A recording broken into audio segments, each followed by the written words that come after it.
What's going on, family? Hopefully everything is going well for you on this.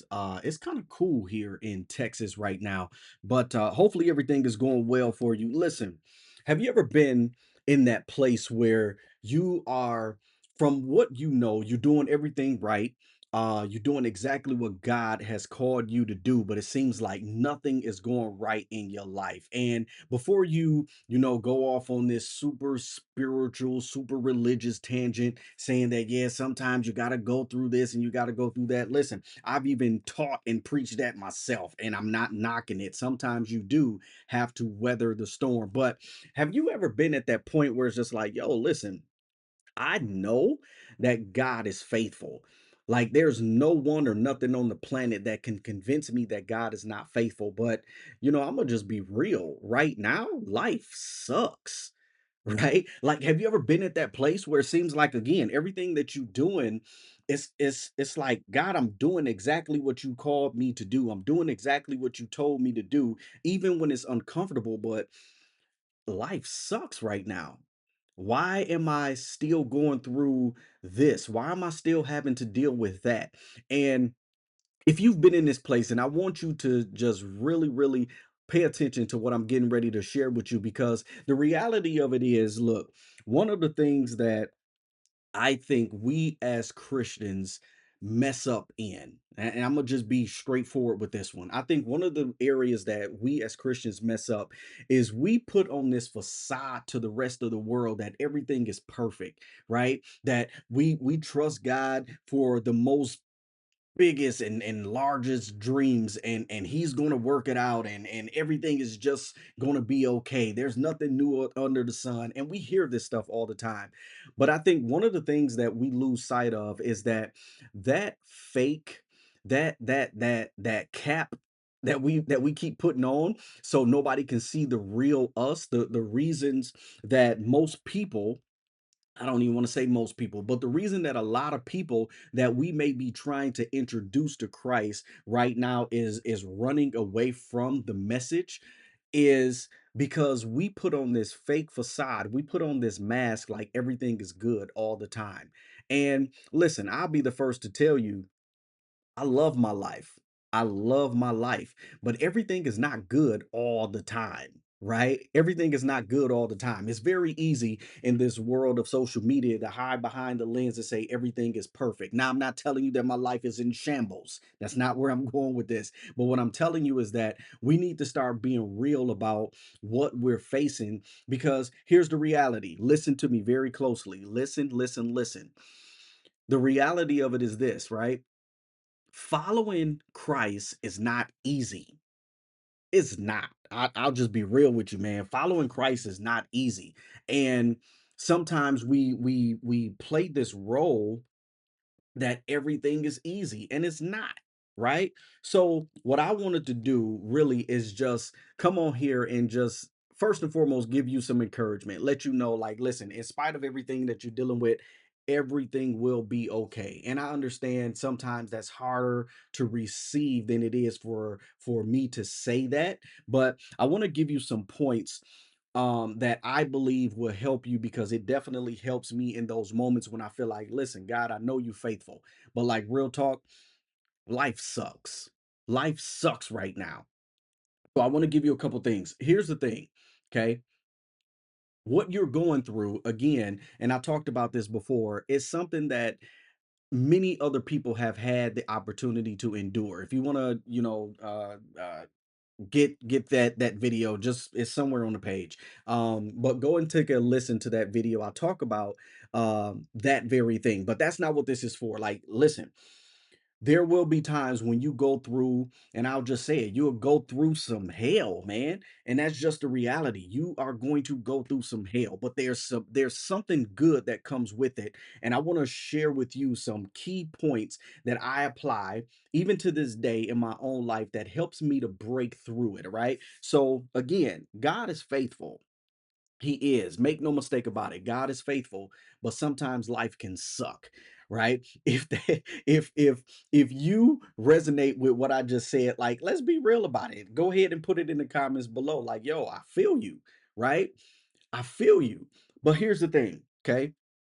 Again, remember, when we put this mask on, like everything is perfect in our world, as Christians, we repel more people than we really can fathom, right? Because the world, they're searching. The world is searching. People that don't know who Christ is, they're searching for him. They're searching for the solution. Now, we know that he is the solution, but we're not giving a clear representation of what this life entails, because you will go through some serious trials. You will go through some bumps and some bruises. As a matter of fact, it tells us in the word that we will endure some things. We will have to go through some things in order to become who God has created us to be. So, let me give you the first key that helps me on a consistent basis, and that is number 1, you have to decide, you individually, you have to decide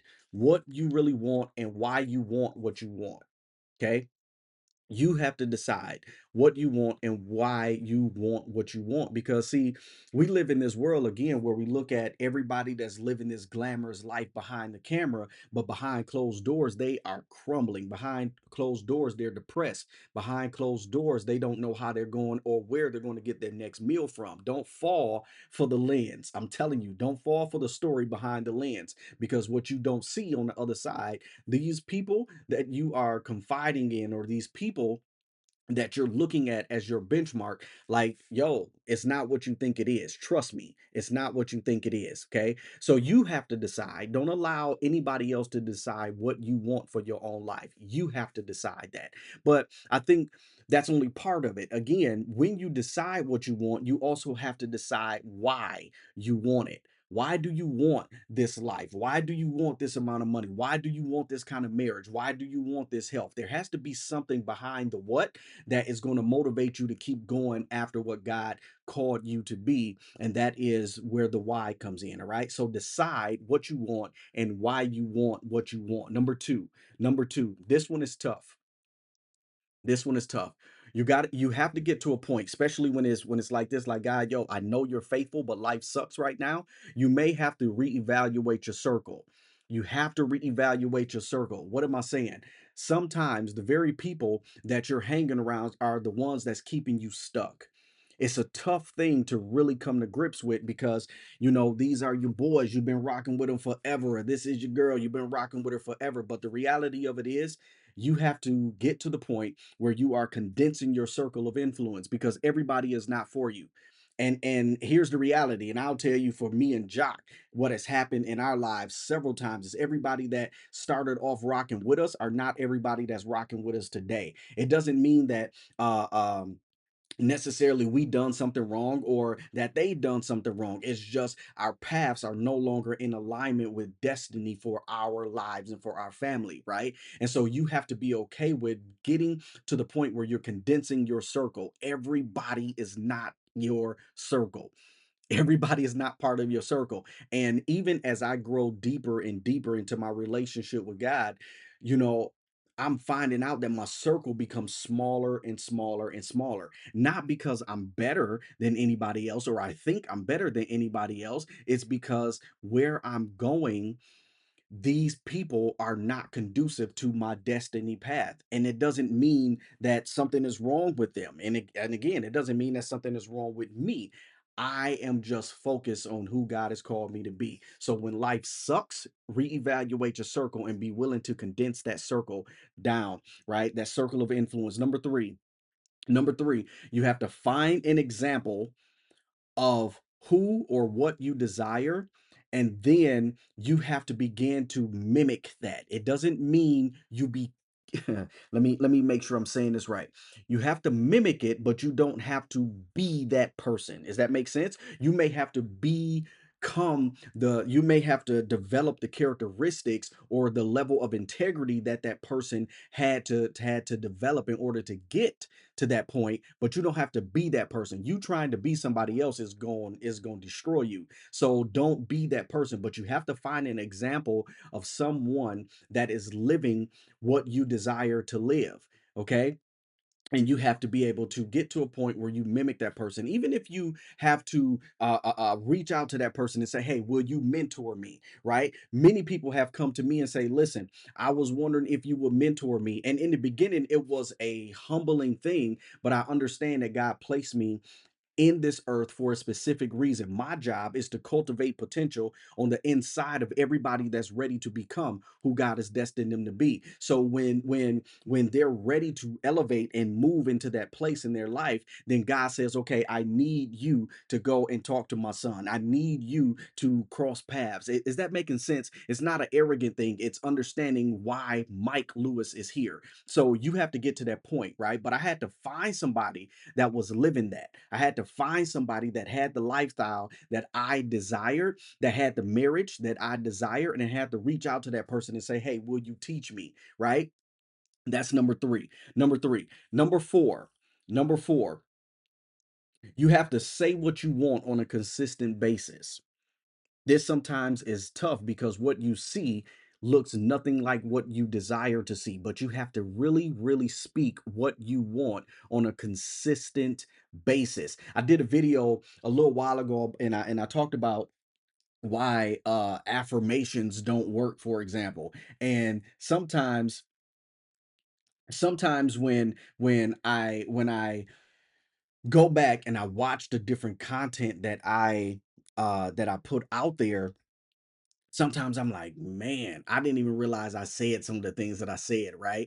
But you have to get to the point where you're saying what you desire to see on a consistent basis. And now I'm taking the concept of affirmations and I'm going a little deeper in the video, but I'm going beyond just affirmations or affirming what you desire, but you have to connect your your affirmations to the feeling, to the experience that comes with it. Go and watch the video somewhere on the page. All right. So you have to say what you want on a consistent basis until you can see what you said.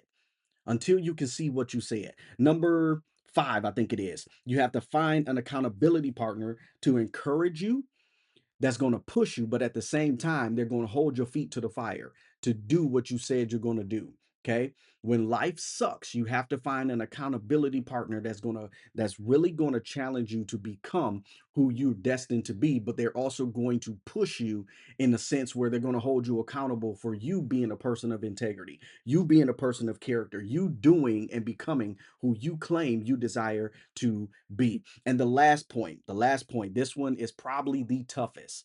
Probably the toughest thing is you have to get to the point where you forgive yourself for missing the mark. Forgive yourself for missing the mark. Yesterday was yesterday. 5 minutes ago was 5 minutes ago. There's nothing you can do about that except correct the person that you were when you were experiencing those moments in your life. Forgive yourself for missing the mark. Please, please, please. That is the foundation for you to get out of this place of mental rut, right? Because again, let's call it what it is, family. Listen, we know God is faithful. We know He is. No question, no ifs, ands, or buts about it. But there's times when life truly do suck. Right? There's times when it sucks.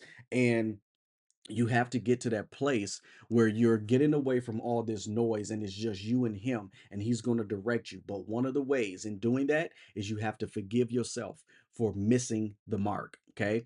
I remember again, and I'm gonna close on this. I remember during a time in my life when I was heavy into network marketing, right? A lot of people shy away from it. I was very, very heavy into network marketing, had a very successful career, if you will, in network marketing. And one of the things that we used to be trained on is using the tools in order to present the message, right?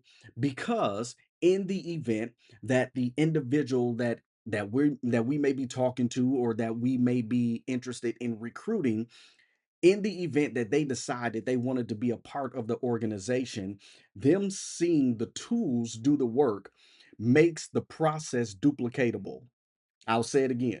Using the tools in order for them to get the message made the process duplicatable. Now, I'm saying that to say this. My fellow Christians, listen to me. Stop faking the funk. Stop faking like you just living on top of a mountaintop right now. Seriously, everybody's going through some things, and you will do more for the kingdom if you will be authentic about the things that you're going through so you can help those that are trying to get through it. Stop capping, man. Yes, God is faithful, but sometimes the reality is that life sucks. But there's a way for you to get through it, right? There's a way for you to get through it. And I pray that this information really just kind of snap things back into perspective. I believe with everything in me that the reason that you are going through it is something much bigger than what you can see right now. And I'm going to encourage you to hold the line. I'm going to encourage you to stay the course. I'm going to encourage you to continue in the fight. And listen, if you do not currently have an accountability partner, reach out. Reach out to me, even if I'm not your guy to reach out to that's going to hold you accountable. Listen, get with somebody that's going to hold you accountable because everything changes when you decide decide that although life can suck, God is still faithful. Listen, connect with me if you haven't done so on all of the social media sites. Go over to my YouTube channel if you're not watching that on this right now. Go over to the YouTube channel, subscribe to the YouTube channel so we can stay connected. And also, by all means, you definitely want to um get plugged into our email list. Get plugged into our email list. It is indeed a game changer. I literally share weekly tips, strategies, and concepts that will help you break through. I know what my assignment is, and I'm excited to be a part of what we are doing. All right, or to have you a part of what we're doing. So in addition to that, I want you to again touch base touch base with me. Let me know if this resonated with you, and I want to help you. I really want to help you. I'm not selling you anything. I just genuinely want to help you. If this message resonated with you, by all means, let's connect, and I believe with everything in me that your life will go to another level. All right, so God bless you. Hope this video was value added, and we will see you next time. God bless.